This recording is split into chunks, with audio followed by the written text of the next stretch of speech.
Hi, everyone. Welcome. Welcome to Lay's Real Talk. Happy weekend. I hope everyone's weekend is great so far. All right. I don't do a lot of interviews, but tonight I want to introduce a very, very special woman to you. She has a very inspiring story to tell. I think this is my second interview. Right. Last time when I did the interview, it was with Dr. Yan, the psychiatrist. Lily Tan Williams, she, like many immigrants from mainland China, her life in America is a journey of self discovery, obtaining new understanding of the country she left behind.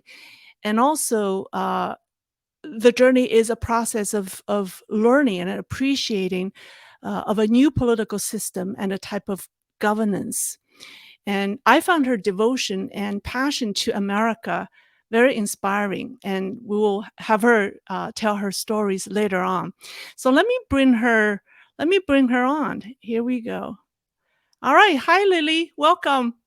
Well, thank you for having me, Lei. I cannot believe it because I watch you quite often. Now here I am with you and with your audience. Okay, I'd love to have you. Yes, like I said, I don't do a lot of interviews, but uh, it's great to talk to somebody who have similar background. We both come from mainland China, and we've have both lived in this country over 30 years. So and we're both devoted to our newly found country. So it's a love to have you on my show. All right, let me please allow me to give a brief introduction of Lily. So for those of you who don't know her well enough, so Lily was born in Western Sichuan and experienced poverty growing up. Her father, as she told me yesterday, was orphaned at a young age and was chosen by the government to work at the Wuhan iron and steel factory at the age of 17. And her mother suffered poor health and wasn't able to do a lot of work. So Lily's father worked very hard to support his wife and three children. And thanks to Lily's hard work and talent, she went to study law at Fudan University in Shanghai and became an assistant professor there after graduation. She's outspoken and passionate, but was disappointed with the way she was supervised by the party leadership at her department or the department of her school. So she decided to come to the United States. With the help of a professor at the University of Texas in Austin, Lily came in 1988. On the day of her arrival, she met her future husband, John. She got her master's in administration and planning in Texas. She said it took her 20 years of living in America to realize the impact of CCP's indoctrination on her. And when she realized that, it was a moment of reckoning. She became interested in American democratic process and ran for Colorado State Senate in 2014 and for the U.S. Senate in 2016. She's now running for the Congress in New Hampshire's 2nd District. All right, so Lily, I hope that's an accurate description of your background. You said that it took you 20 years to realize that you've been subject to CCP's brainwashing and indoctrination. Can you tell us about what that process is like, and was there a major turning point, like like a light bulb was turned on and all of a sudden you start to question what you used to believe in, or what you used to what you used to believe in? Was there a moment where someone said something? I want to know that process. Well, the process is that, I had a few major turning points in my life. One was 12 years old when Mao died. Another one was in college when I was exposed to American exchange student who told me about the Declaration of Independence and the U.S. Constitution when I was a junior, actually in college. And the third turning point is I came to this country, thought, I have come to a free country. The Constitution is going to be there forever, protect me. I wasn't political like lots of immigrants, and to learn English and to learn how to, study, get a job, get married, have children, then later started my own business. So I wasn't political for 20 years. I just thought, hey, if I just work hard, save money, raise a family, I'll be good in this country forever. and of course, because of my indoctrination in China, I did not even know real history of China. And thanks to my American husband, who took 20 years, always patiently to wait for me to wake up, because he realized Lily is like you you think government solution to everything, even though you were fighting against your Communist Party boss, and this is America, you need to learn American way of thinking. So he started to recommend me to read some books, and like I remember first book I read is Free to Choose by Milton Friedman, which is a free market economist. And he was so simple speaking and make it like complicated concept very simple to understand. I feel so empowered. Then I start read The Wealth of Nations and what Agnes Shrugged by Enron. So I was in the process of changing my ideology. I did not know there's like a whole new world there besides relying on government. And the government is solution, that's how we were taught in China. So I think 2008 was a very critical year for me to realize, oh, America is changing. And there was of course economical housing credit crisis, and the federal government bailed out the banks. Then later expanded the government, expanded the Patriot Act and education. So I saw that the growth of government and the terms were changing too.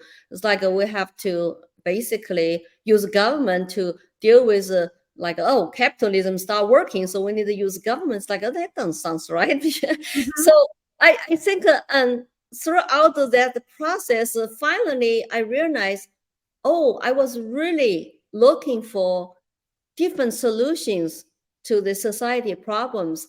I really care about freedom and constitutional rights as a new American citizen here. And I don't want the government get so big and so powerful and so out of control that the regular people suffer the consequences of those policies. So I declare myself independent in 2008. It's really about my mind, because when you think about it, when you were living in China, I did not know I was actually like a little communist slave, and you were told how much to eat and how to think, what to wear, what the song to sing, long live Chiang Mai Mao, and never Socialism is great. And there's a song called, yeah. never question anything, right? Never question anything. And so when I come here, it's like I really start to learn about real China. Zhang told me, my husband, very patiently waiting for me, educate me to say, do you know what happened in China in the Great Leap Forward? I just know 3 years natural disasters and people starving to death. No, it was not 3 years natural disasters, right? Yeah. You Yeah. know that. Do you think it's ironic that for Chinese to rediscover their own history in America, not in China? So I think it's utterly ironic. Now you mentioned your husband, who patiently waited for you, or you wrote this post in 2018. I think it was on your 28th anniversary. I was just, let me read that. You said, 28 years ago, I married John, the man who saved me from China's indoctrination with his love, patience, knowledge, and reason. I'm a lot more capable today to think freely as an individual because of his tireless efforts trying to persuade me with truth. So obviously your husband played a big role in your process of adapting into American life. And you said that you told me that you met him on the first day when you arrived in the United States. Can you tell us a little bit of your your how you met him? It was like a really unbelievable like a fate or destiny. Well, I would say I feel, very blessed. So I flew about 24 hours total, arrived in Austin, Texas. My sponsor, American professor in UT Austin, picked me up at the airport. And he said, let's go to meet your future dean of a graduate school in social work. And I said, well, I'm so tired, and I was airsick, I look very pale. And but he said, no, they're all waiting. So I knock on the door, which is next door neighbor to my professor. And here it is this very earthly, motherly woman to say, welcome to Austin, Texas. And she was dean of my school, but I did not know she would become my future mother-in-law. And she turned around to say, meet my oldest son, Zhang. And so I met him before I even went to my sponsor's house. Oh, I remember John was very tall because I'm 5'1", he's almost 6'1", and he got really, really dark blue eyes. And I just came over from like 1.4 billion Chinese, right? At that time, 1.2 billion. And I always tell people, he looks so alien-like to me, but I was the alien in the country. And of course, I say hi. I couldn't speak English well. I was very shy because I couldn't speak very well. And so I just remember everybody was super nice to me. And he invited me to go tour campus and drive me to campus. And I couldn't communicate. I carried a little notebook with pencil to write down all the English words so that I need to go home to check dictionary to learn what it is. And so he become like my English teacher at the beginning. And I think after 3 months, we started to date. We dated about 18 months before we got married. So that was very magical, just unbelievable. Was your dean surprised when she found out that her son actually married the student that she was hosting? It's kind of interesting. My mother-in-law actually saw my picture in from my sponsor to say, can you help the student to come to this country? She really did not like to live in China. She was kind of, depressed, and can you help her? But her English is not good. As a dean, I think she could waive my GRE test. I could not pass GRE because I did not have good English. And so I guess I consider myself to be very lucky. So she waived my GRE, and I got into the graduate school. I even did not know what the social work is about. I just wanted to, escape China, and America was my promised land. I did not care what to study, and I didn't have money either. So I needed my sponsor to help me. And so it's unbelievable when she saw my picture, she said, my son might like her. And then she told her son to say, we got this Chinese student come over. She rides horses. And so my husband imagined I would be like a Mongolia woman, big and tall and riding horses. And she said, Mom, I'm not interested yet because we have lots of Chinese students in our physics department. And so it's like they You mean are. Chinese students in his physics department? Yeah, in Texas, A&M was like 2 hours away. And, Uh-huh. lots of students, Chinese students come here. They all study math, science, And physics. yeah, physics, because, and it's easier Science. to, yeah, I came here to study like social works like I never heard of before. And I couldn't get into math science because I got a law degree in China. So it was very difficult because language wise, you have to learn language, you have to understand what professor is saying, and it was very difficult. But I was determined to learn. He basically become my English teacher and trying to teach me. Wow, what a great story. It's very very it's very touching. So all right. So now I've been asked this question a couple of times. I hope that maybe you can offer some insight or advice or advices. I was asked by my viewers whose spouse are Chinese. They have married Chinese. They have a Chinese wife, and they find it difficult to talk to their wife or maybe spouse. It could be the other way around. Uh, about the Chinese government, whenever they, talk about, negative aspects of the Chinese government, their Chinese wife would get defensive, and they don't want to listen. So I have viewers who ask me for advice how they can talk to their spouse or their wife about, you know, the truth about the Chinese government or the CCP without getting them upset. I mean, you've gone through that. So do you have any advice for them? Well, I would say that I understand the situation because I was like that when I first came over. When I hear people criticize China, I become defensive because I was homesick, and I was still trying to adapt to the new country, new culture here. Even though I did not like lots of things, with the Communist Party, my boss, and all that stuff. But I did not have ideology. I did not understand China well. I did not know real, even CCP history. So when people criticize China, I say, no, it's like, that's not true, blah, blah, blah. I trying to defend China. And then my husband said, Lily, it's like I saw you were fighting in China for freedom, but you come here, you defend China. It's like you're really patriotic, or you just don't understand the truth. So he was trying to just give me a little bit truth at the time. So I think that he was patient because the politics was not the focus of our life. We love each other. We got married. We raised 3 wonderful children, bought a house. And I started my own business, and he supported me when I was not profitable in my self-employed business. All that process take 20 years. And he was just there to, if I have questions, I will ask him.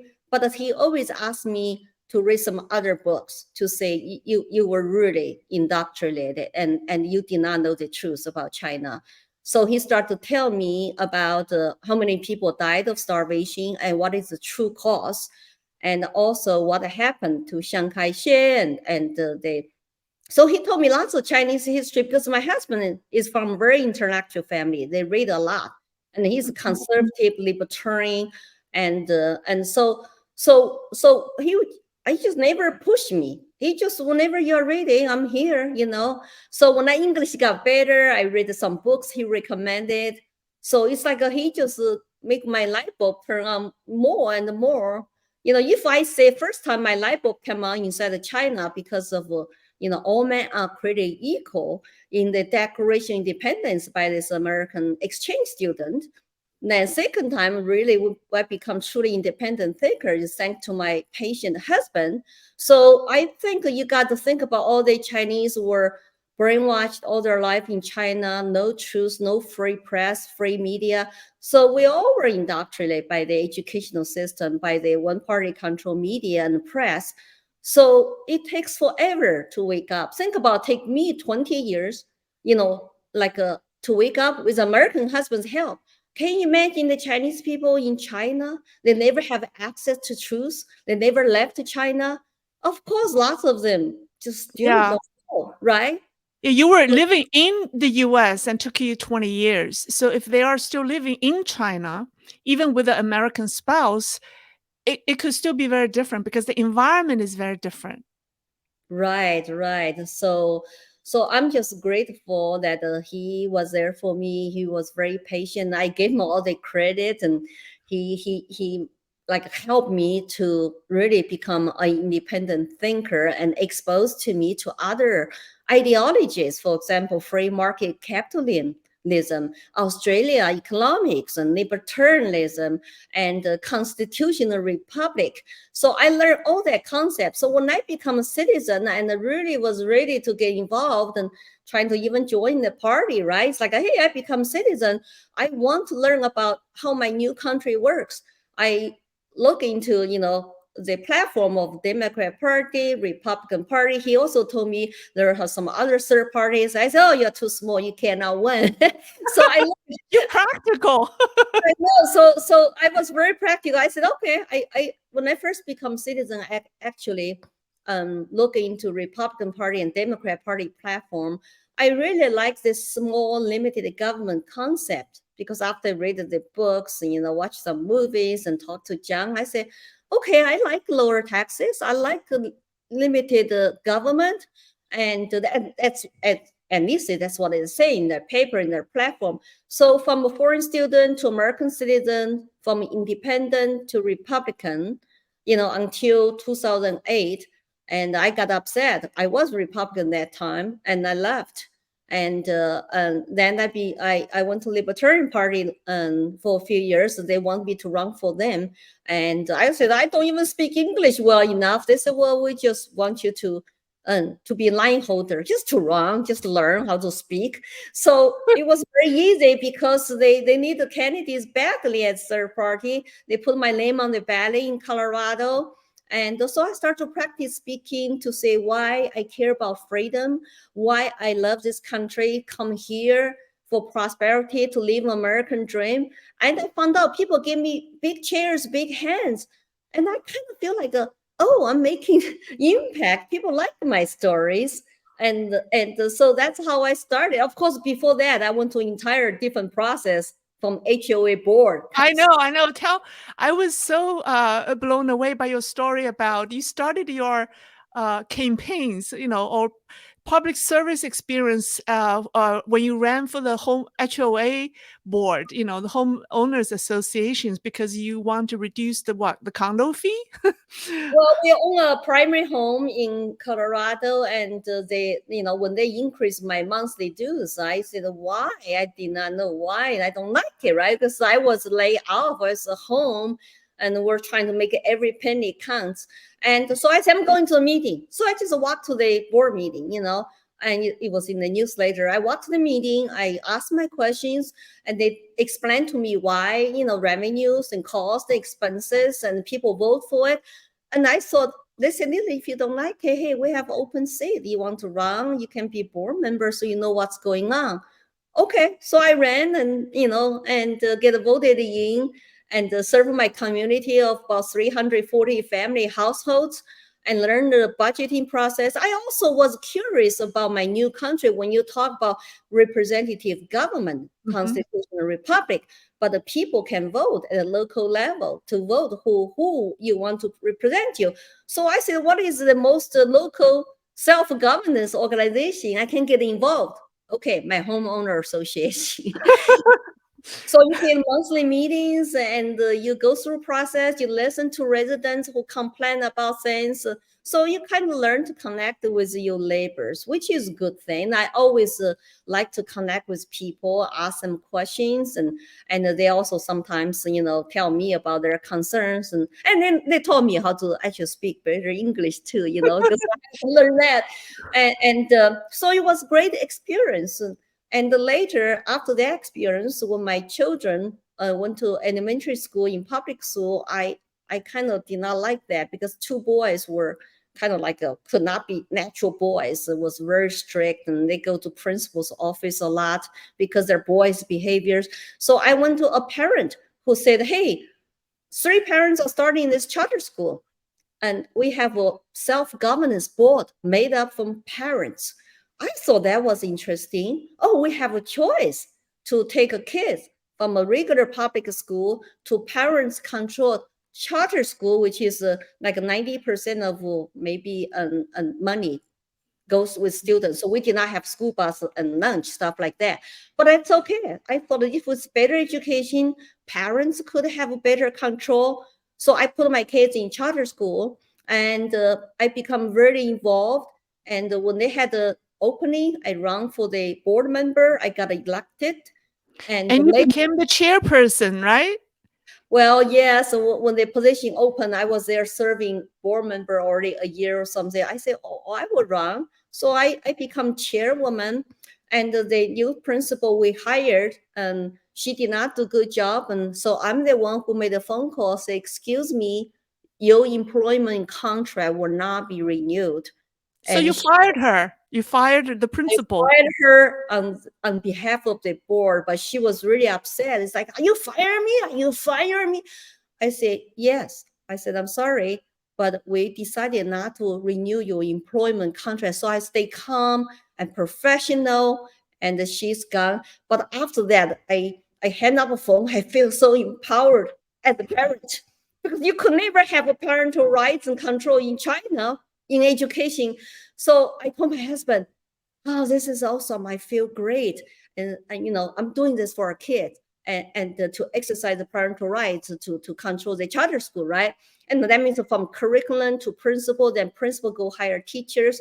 I learned a lot. I learned to from $80,000 budget for HOA board to basically like a million or 2 million school budget. So I learned all that process and by working with people. Sometimes I make mistakes, like because my English, you know, still sometimes make people misunderstood me. But that's okay. So I try to be professional and respectful and civil, always be open-minded, listen to people. And so that's where my so-called, you know, like 10 years and, you know, like a grassroots political or citizen activist career started. Okay. I want to tell my viewers that both of her two boys who joined military services, and then when they were only 7 years old, like they were fascinated with bombs and and these weaponries as a boy, and somehow the public school, didn't like that. So Lily fought for her boys, and one of them is a captain from the United States Space Force. So I Right, just right. He just left actually last month, but he graduated from Air Force Academy and become an Air Force officer. Then later, one of the first like 2,000 people switched to Space Force, and he actually left the Space Force just recently as the captain. You know, okay. Captain Williams, and Okay. we're very proud of him. He's a total patriot, and both of my children, you know, we have 3 children. Youngest is daughter. They all are patriots. I raised them to love this country because I always, you know, call the tiger mom, you know, at dinner table, talk to my kids about what you learn today in school. So trying to deprogram them too, right? If something's not right, and we will say that's not right, okay? And you can ask your teacher this question. So we're trying to teach them about our understanding of our country, not just totally left them school, babysitted by, you know, by schools and by teachers and other authorities. You know, I think that's my job as mom to fundamentally, I'm responsible. I love my kids. They belong to me. So I have to really get involved with their education. So you were a tiger mom. You are a tiger mom, but Yeah. but you said that how did your kids appreciate that? Well, at If the I may beginning, ask. when they were teenagers, they will fight with me and they will complain. I also made them to go to Chinese Sunday school for a while to study Chinese. Yeah. So everybody get a Sunday off, right? And the mom made them to go to Chinese Sunday school in like a church in a school. They did not like that, but later they all appreciate. I said, well, you have a half Chinese blood. Do you want to speak to my Chinese relatives? You should know your cultural heritage. So I will teach them about, you know, help them with homework and, you know, on top of going to school on Sundays. And of course, I have very high expectations as mother. You know, it's like if you couldn't make A's, why did you only make B? You know, so they think I'm just so high standards. They have to work their butt off. But now they're all thankful to say I keep them straight and I teach them right values, hard work, meritocracy, and then you are not a victim. You cannot complain. Everything's on your shoulder, you know, to be responsible for yourself. Ever since they were 15 years old, I required them to get a part-time job and no more allowance anymore. Go get a job and save money, know how to balance your checkbook. And so those are all good skills to teach your young kids so they don't rely on you, right? What if something happens, God forbid? Can they survive in the real world? Excellent. Wow. Okay. All right. So after the charter school board experience, you took an internship at the Colorado state government, right? You want to learn the governance, and then you moved to New Hampshire in 2019, and you got elected as the supervisor of the checklist, which is like a town clerk, one of the 3 town clerks. And you established the GOP committee in your township.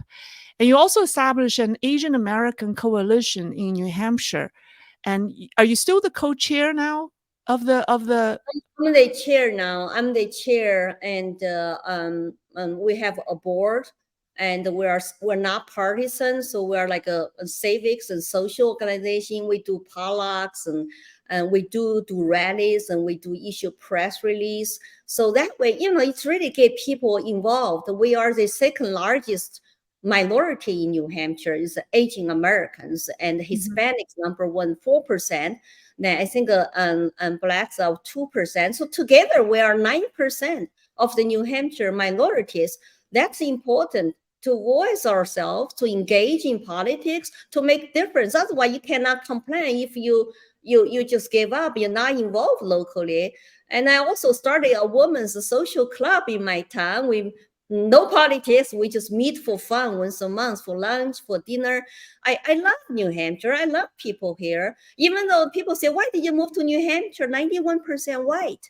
I say, so what? They're very welcome. I feel very welcome here because I started this women's social club, and started by me, by myself, a private Facebook group. I have 108 non-members. And we don't ask about their political views. So we just, our number one objective is to have fun. And Oh, that's good. I'd love to have some fun with you.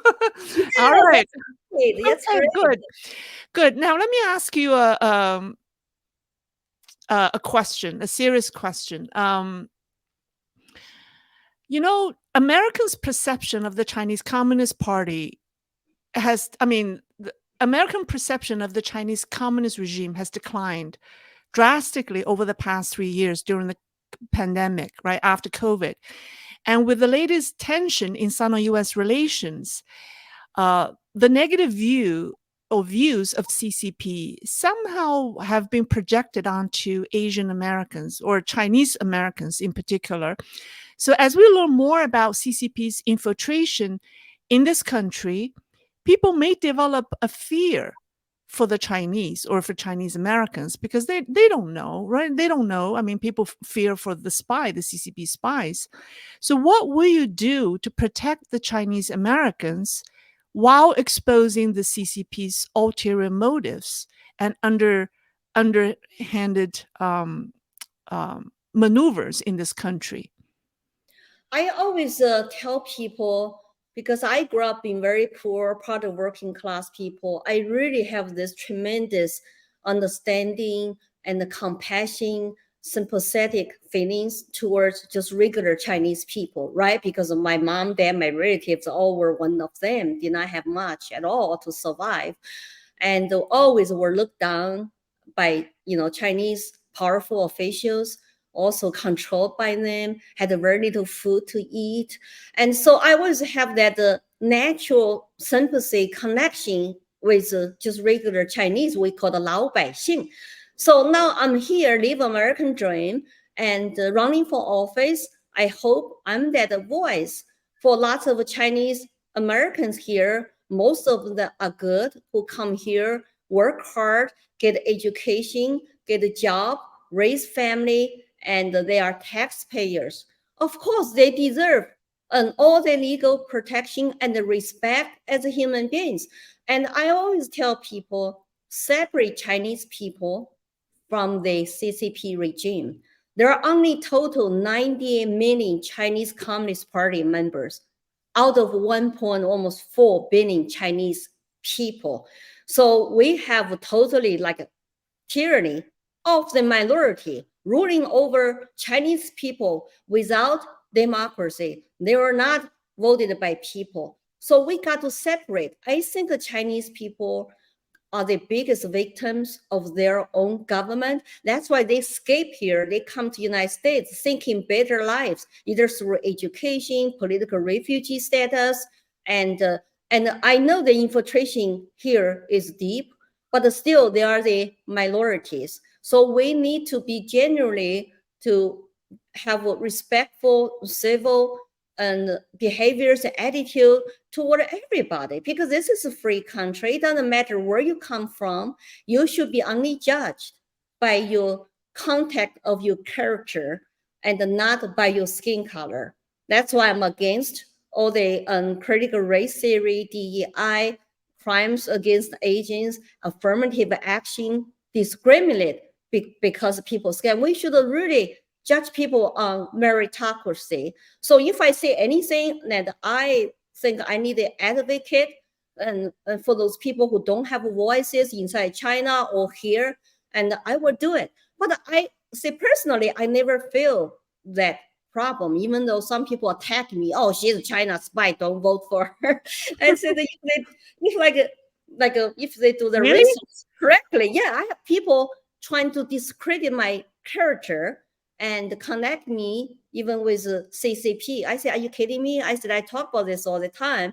I was threatened 2019 because I speak around the country about my stories, and they actually threatened me. I'm probably on blacklist, and I canceled my trip 2019 after 1 dozen of them trolls come to my social media, attack me, threaten me, even threaten my husband and my daughter's life. And so I said I better not to go back to China for a while.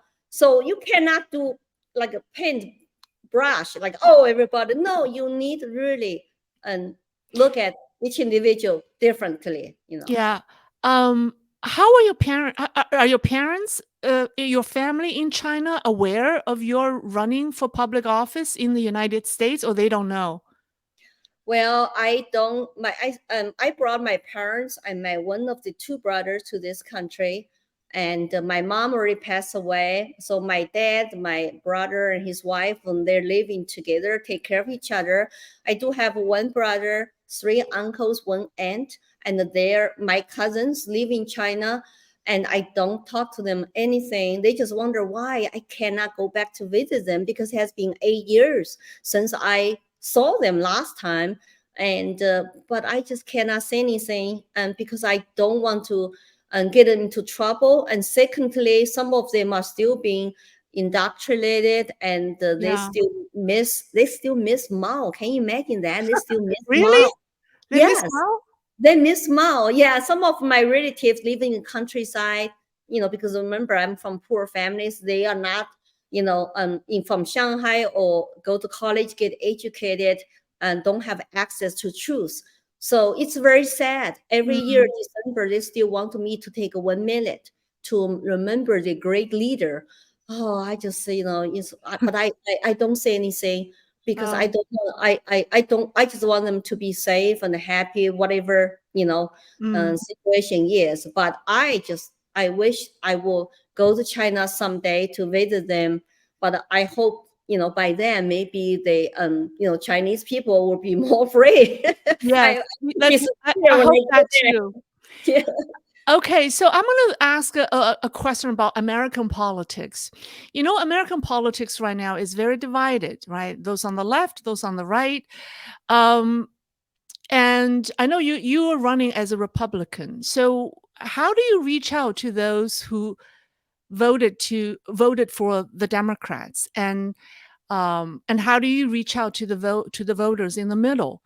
Because I believe that, because as someone coming from China, you know how CCP, the politics in China, or the politics, CCP politics is so extreme, and it's like,有我没你，有你, it's like, I'm good, you're bad. Plus struggles, right? Right, right. So it's like, like this in absolute, intolerant of anyone who has any different opinion, who have this moral superiority over the opponents. And that's so communist, that's so CCP. And so how do we avoid that in American politics today, should you win the office? That's my question to you. Well, I feel sad to see Americans are so divided. I think identity politics is a communist tactic in order to achieve power grab and their agendas.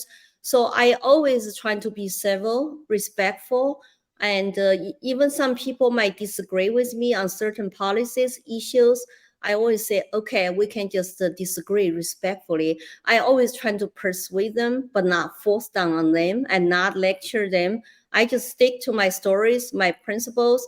I truly believe U.S. government, like and our founding fathers envisioned it's a government for the people, of the people, by the people, and their powers come from the people, who, that's why their powers got to be limited.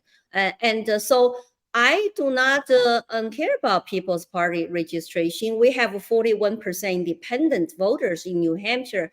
I go to public libraries, I go to charity clubs, I go to Chamber of Commerce, and I always talk to people and tell my stories. And they ask me questions. And I said, if I get elected, and I will promise you, always tell you the truth.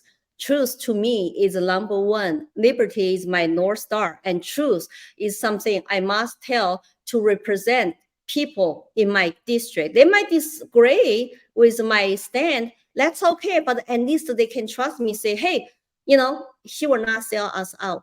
She will not serve the special interest, and she will not be only like a pay to play, no town halls anymore. She only talk to her big donors.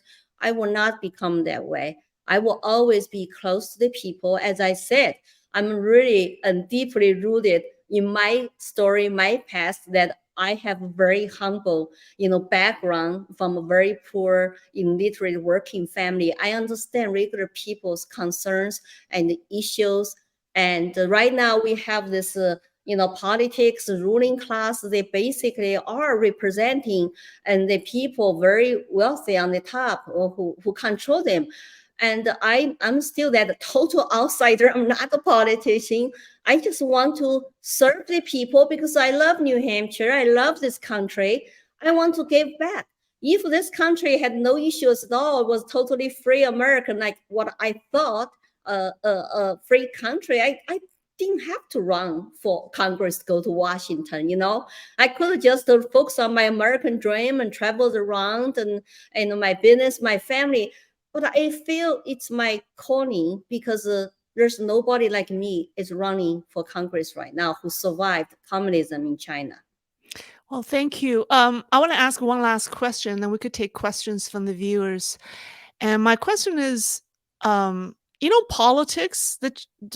Chinese, we have some notion think that politics are ugly or is ugly, and we fear politics, right? So a lot of mainland Chinese immigrants, after coming here, they stay away from politics. My own father tell me, "Lei, be an outsider, be an observer, but don't, that's just, how we were brought up." So, when you run for public office, you are inevitably subject to criticism, opposition, and even vilification. People will attack you for whatever you say or have done. And then your life is basically put out in the public. So on that note, I really admire your courage, but what make you, what make you strong? What make you want to do that? And I think it's out of my love for this country, and of course my family, my children. And if I see the new country I love is going backwards, is going wrong direction, and is becoming more and more like the country I left, I cannot stay silent. The more you know about politics, the more truth you know, the more scared I become. It's like if my neighbor's house is on fire, I cannot just be quiet. I have to say, your house is on fire. We got to, call for help. If my own country is on fire, it's getting, either destroyed or, people don't understand what freedom is, and they're advocating for more socialist policies. And something I heard before, and of course, identity politics and the cancel culture, censorship, weaponize federal government agencies. I cannot stay silent. It's one way I give back to the country to say, I'm going to put everything online.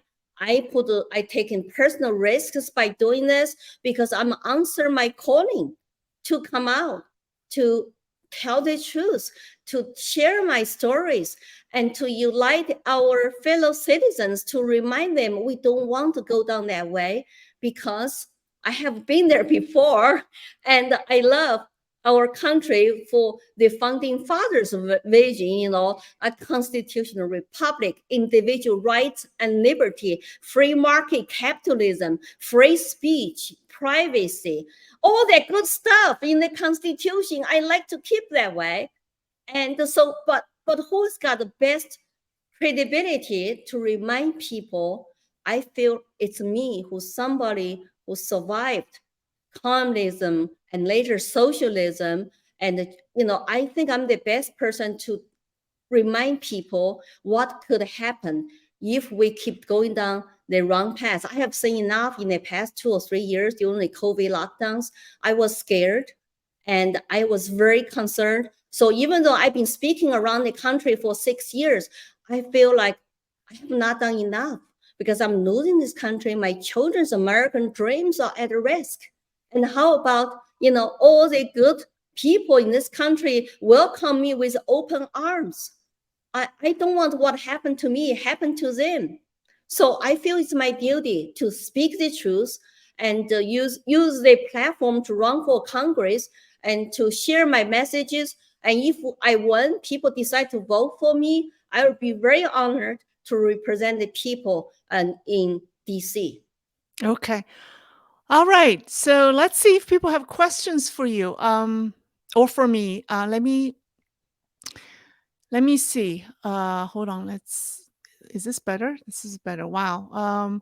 Well, I provided Lily's website, her website link at the in the description, and also, so if you would like to donate, you know, click the link. It's her. It's her. I would ask people to donate the money to her to support her campaign. All right. Let's see if people have questions. Well, there's a lot of discussions. Okay. That's good. Let me see. If you have questions for either Lily or myself, you should put our name in the front so I know who it's addressed to. Let me see. I'm going to go through the super chat questions first. I hope I'm not missing some. They're just, here's from Pablo Skates. Question for Lily. A question about the Asian society you set up. How do you detect and handle CCP infiltration? It seems inevitable in an organization like that. Oh, we're not that big. We all know each other. And so basically we invite people to join us. We have monthly meetings and everybody will introduce themselves. Not just, we don't have that many Chinese. The largest Asian Americans in our state actually are Indian Americans. And so we have some Chinese, Vietnamese. I found out that mainland Chinese and the Vietnamese have a lot in common because we all hate communism. So when we do events, and normally those two groups are the biggest. Then we have a Filipino American, Korean American, and you know, so we actually open up to all Americans in our state. They don't have to look like us to join as long as they support our mission. And so our mission basically is to, at the beginning, our mission was to stop the discrimination. And we don't want to be discriminated, you know, regardless our skin color or race. Now we advocate for our people's legal rights in our state. So let's say if a business or a person has issues, they need our help, they can come talk to us. Now we will make a contact, we will make a phone call, and we were also trying to promote their business. And if we don't like what's going on in the classrooms, and then we can issue press release, we can have rallies. We really only had one rally called the Stop Critical Race Theory rally, because we don't want our people to be divided. Doesn't matter what skin color you have. We also love this country, think that we ought to be united. And when you demonize people based on their skin color, their race, it's just that it's very divisive. And it reminds what happened to us before when you do class struggles and categories in China, 5 red, 5 black. And now we're doing, you know, based on the race and skin color. So I think that people might disagree with us, and but we are always open to have conversations. We invite people, especially independents, to join us, come to our meeting, and if there are Democrats want to join us, and we will sometimes even have conversations about listen to each other. We listen to each other, no matter what, right? It's like we're people. We all should focus on, hey, we have some common interests here, but let's have a conversations. I think sometimes they have good point of view. I will listen, and I hope they listen to me. So it's two-way conversation. So Good. most important, we have fun. We are united, in our state. Excellent. Now, someone made a comment about, I think there's a saying, love at first sight, but yours is love at first flight. Thank you, Jeff. Jeff Ramos made that comment. Well, that was good. And here's a question from Moonwalker. I'm just picking questions randomly. Sorry. It's for Lily. And it said, if elected, would you support harsh North Korean style economic sanctions against China in order to weaken and destroy the CCP, even if it hurts the ordinary Chinese citizens?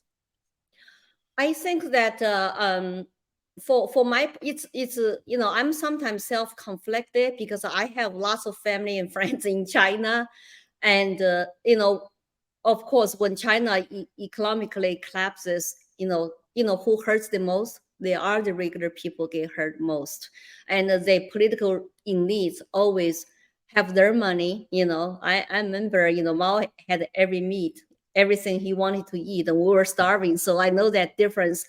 And I think that my China policy is that I think that we will use means about economical diplomatic relationships to stop their infiltration into America. That's my focus.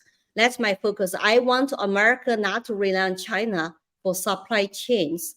And because when you rely on them, and they're not really American friendly right now, and ideologically we're not on the same page, and their infiltration through Confucius Institute and through police stations and even overseas service centers. Excuse me. I think my interest will be representing people in my state. Okay. All right. So take a break. Take a break. It's okay. All right. Let me do the talking a little bit. Yeah. Take a sip of water. Here's a question from BA, and the question is, hi, Lily, what do you think is missing from the political discourse from our officials? Sometimes I feel like officials exploit our lack of knowledge. Well, that excuse me. I always say, as American citizens, I don't know what happened all of a sudden. It's okay. All right. You know what? Let me read a few more questions. Take a break. Take a break, Lily. Here's from Sir Humphrey. Okay, I'm going to read all the question for you. Thanks, Lei, for bringing Lily on to the live stream. It's been highly enjoyable and very interesting. Thank you, sir. I'm going to read the other questions. I'm going to go through this the super. Oh, here's let me see. I think that's about the question. For Lily, here's a question from Robert Mayfield. Lily, what woman have inspired you to be courageous, to fight to keep our constitution thriving for your family and countrymen? So the question, what women, plural, have inspired you to be courageous, to fight to keep our constitution thriving for your family and countrymen? As an immigrant, and I think Iran, who wrote quite a few books, and I watched her movie also, Agnes Shrugged, and she inspired me, and I read her stories to how she came as somebody who escaped former Soviet Union, a communist country, come here and become actually an author, and also famous, I will say, kind of like a philosopher now. she's the one who, created objectivism. And so, and also, Iron Lady, Margaret Thatcher, I, follow her a little bit, read stuff and her book. So I got quite a few courageous people, a woman, and I'm somehow kind of like a traditional classic feminist, because when I was in China, I was always competitive. And my great aunt always say, hey, you are a girl, you should be a girl, walk like a girl, talk like a girl, because that was kind of like, older Confucius, kind of philosophy. But I always, but aunt, I have so many questions. I want to talk. I want to show my views. And of course, I learn a lot in a collective society. Sometimes as a girl, I need to keep my head down. I cannot be like a nail stick out to get a hammer down. But my husband always say, hey, you were born American. You just did not know it. I'm a very individualistic, and I'm a me, because I learned I'm a unique person created by God. I have individual rights and liberty, and nobody can tell me what I cannot do, what I cannot achieve. That's why I went to best university in China, and they told me, you cannot go. Your parents are illiterate, and you were very poor. They were like peasants and workers. You cannot go to study law in law school in Shanghai. I said, I can. Stop me. I can pass the most hard exams, and I can go to the university. And so I have learned that it's in my in my spirit. I can achieve anything in this free country if I put my mind, hard work, and into it with some luck. All right, well, that's very, very inspirational. Yeah, I think you are born American. You're Americans. You were So born with American hard to spirit. control me that I have that spirit, liberty. I think that I come to right state, because New Hampshire, we have a famous model by the famous general, John Stock. He said, live free or die. The death is not the worst evil.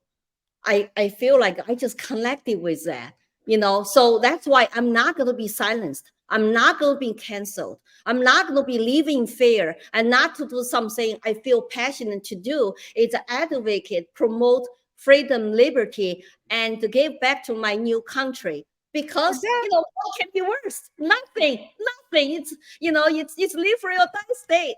That's yeah, live free or die. That's New Hampshire. Wow. Yes. Okay, good. Okay, so we have a question from Jeff Ramos to Lily. What's your opinion on Guo Wengui? Personally, I don't know that much. So the question is on Guo Wengui. I think his English name is Miles Guo. For the Yes, I don't know him personally. I just watched some videos. I haven't followed up closely. And he did some, videos about corruption in China. And I heard he was very wealthy. And, and then recently he was arrested. I really have not paid attention, because I don't know him well. I don't know him well enough even to say anything. And but I just know he's kind of famous in this country, because he was on lots of shows. I even don't know about his refugee status. Did that pass or no? I don't know.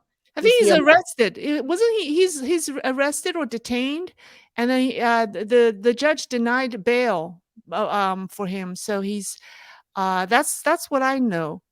All right. yeah. So now, Lily, are you ready for that question that somebody asked about the your opinion about the political discourse from our officials, meaning American officials, and BA, the person said, I feel like officials exploit our lack of knowledge.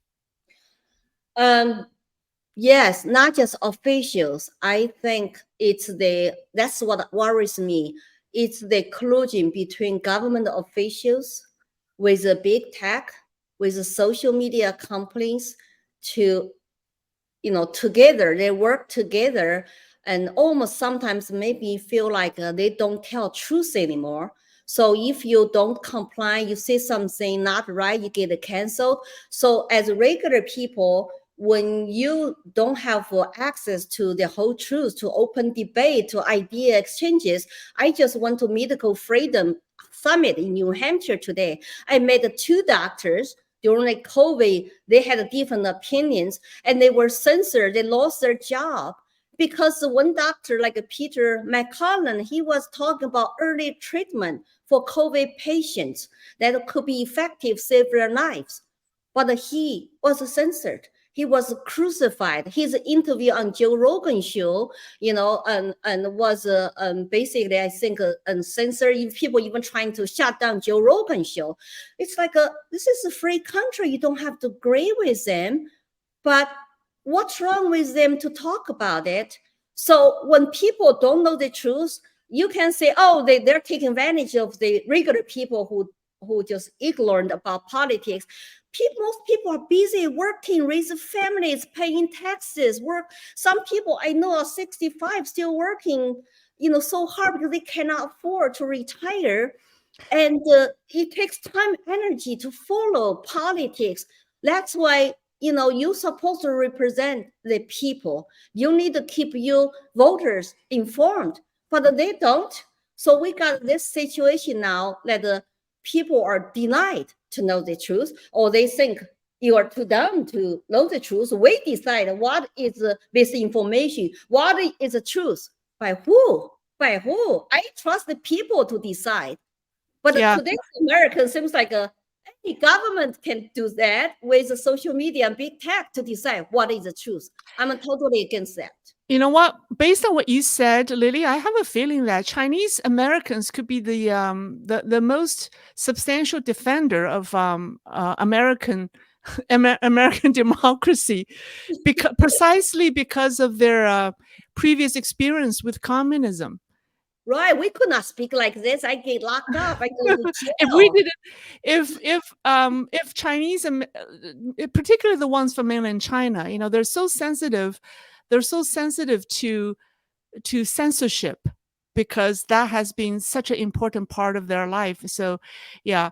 And let me try to answer this question for BA. The question about what's missing from the political discourse from our officials, and sometimes the person feels like officials are exploiting our lack of knowledge. I think the political discourse in this country seems to be going on the surface, like all the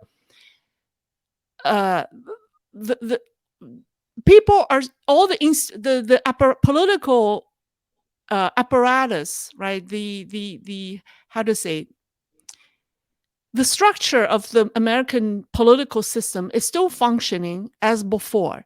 However, I think the essence is missing because people are just saying what sounds right. People are just saying what needs to be said. However, are our politicians really speaking from their heart?